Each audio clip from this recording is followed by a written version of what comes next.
做一个好人是什么感受？便是觉着这世间无一不好，无一不善，内心坦坦荡荡，无所愧疚，生来欢喜，死亦无愧。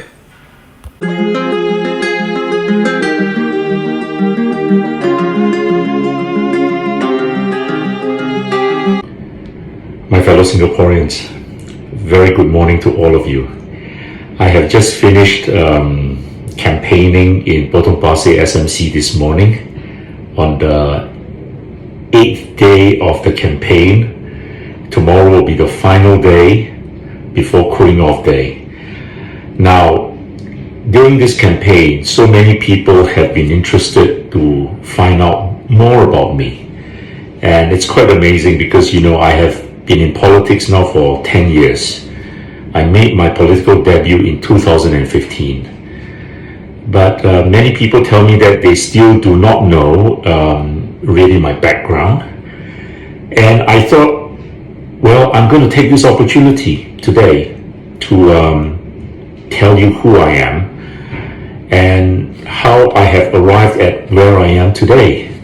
And I hope you will find it interesting. You will be able to judge me better as a person, as a political candidate, because I think it is very important when people are making a decision who to vote for, that they must be aligned with the values of the candidate.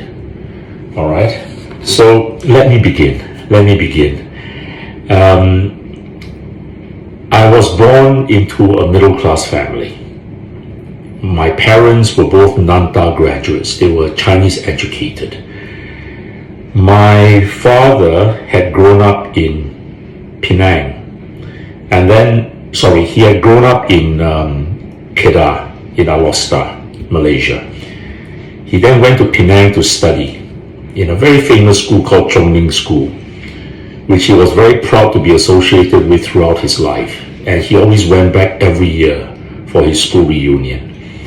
My mother was born in Singapore but grew up in Medan, in Sumatra, Indonesia. And they both met when they were at university in Nanta. And both became civil servants. My mother became a Chinese teacher. She was a Chinese teacher for over 40 years of her life.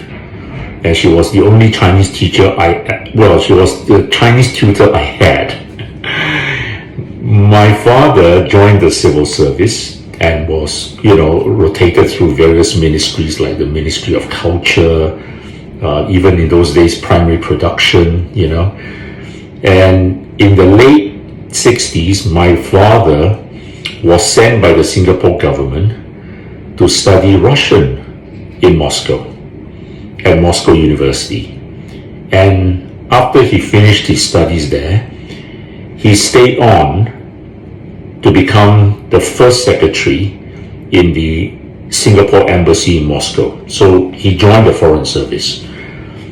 And in 1971, when I was in primary school at Montfort, in those days, Montfort, was situated at the junction of Punggol and Upper Serangoon Road, the building next to the beautiful Nativity Church, which is still there today. I was pulled out of primary one and I joined my family in Moscow with my father. And for the next 3 years, I was there. And it was a very interesting period in my life because I was very young. I was only about 7, when I first went to Moscow. But I remember so much of what Moscow was like. And in those days, you have to remember, it was the height of the Cold War. There was this mortal combat going on, a silent combat going on between America and the former Soviet Union. And it was exciting times because, very much like what is happening now between America and China, then the great contest was between America and the Soviet Union for control and domination of the world. And I think I was very lucky because both my parents were very political, or they like politics a lot. And so at the dinner table every night, inevitably the conversation centered around politics. And it was fascinating to hear my parents talk about, the maneuvers by the Americans and the Chinese and the Russians. And we had great figures on the world stage in those days. You had Nixon, who was the president of America. You had Mao Zedong, who was still the chairman of the CCP.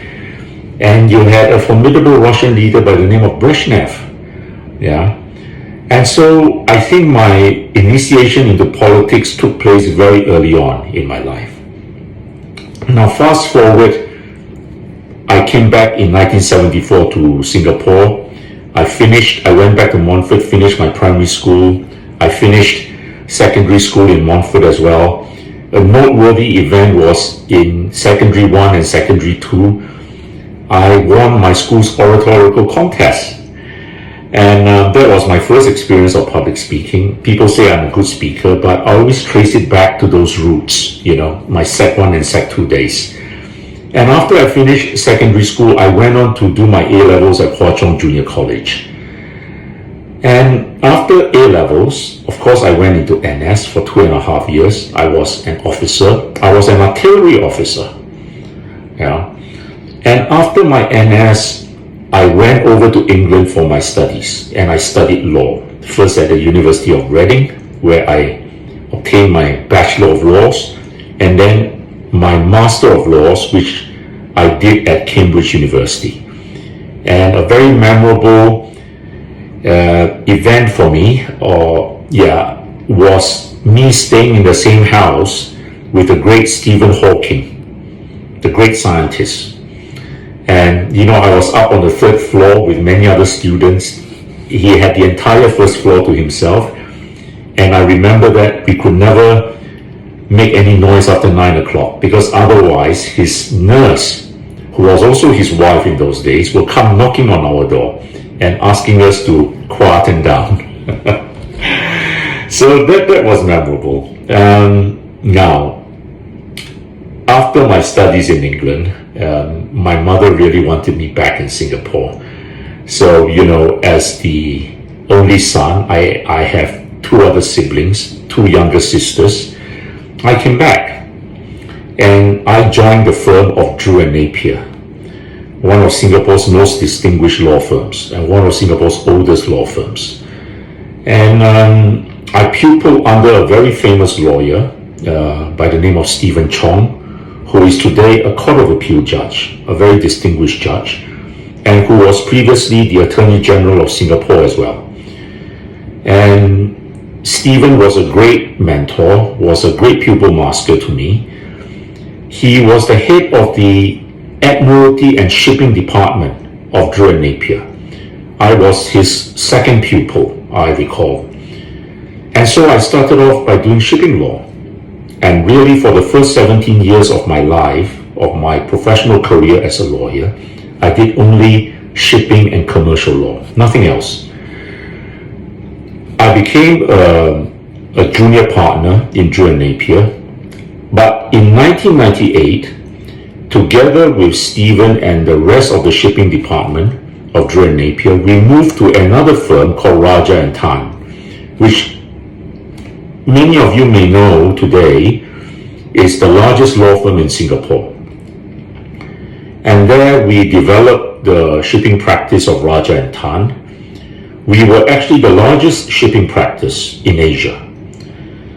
And in around 1999 or 2000, I can't quite remember now, I was made an equity partner of Raja & Tan. And in 2001, I became the head of the Admiralty and Shipping Department of Raja & Tan. So I had about 35 lawyers, in my department. And those were exciting times. I mean, I had the chance to travel widely in my work. I went to places like Argentina, Israel, Myanmar, India, literally all over the world because of my shipping work. But I also had great court cases. I remember in 2001, I did perhaps what can be considered Singapore's biggest shipping case even to date. I was involved in a 26-day High Court trial. It was a colorful trial. I was representing a few Greek ship owners against Glencore, the big trading giant. It was an oil dispute, you know. I had my witnesses, the Greek shipping masters, come in to give evidence in the Singapore High Court. And something very memorable happened on the first day. The then Chief Justice, Yong Pang Hao, walked into the courtroom with a guest. And the guest was a very distinguished guest. He was none other than Thomas Bingham, the Master of the Rolls. The Master of the Rolls is the Chief of the Civil Division of the English High Court. And, obviously this was a big trial. This was an international trial. And both of them were seated at the back of the court watching the proceedings.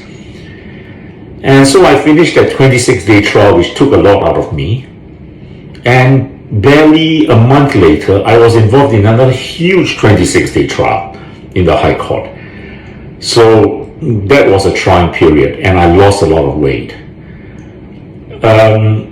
So very colorful, very colorful. I was also very proud of the fact that around 2003, 2004, I became the first lawyer in Singapore to go to a London Maritime Arbitration Association hearing in London, all by myself.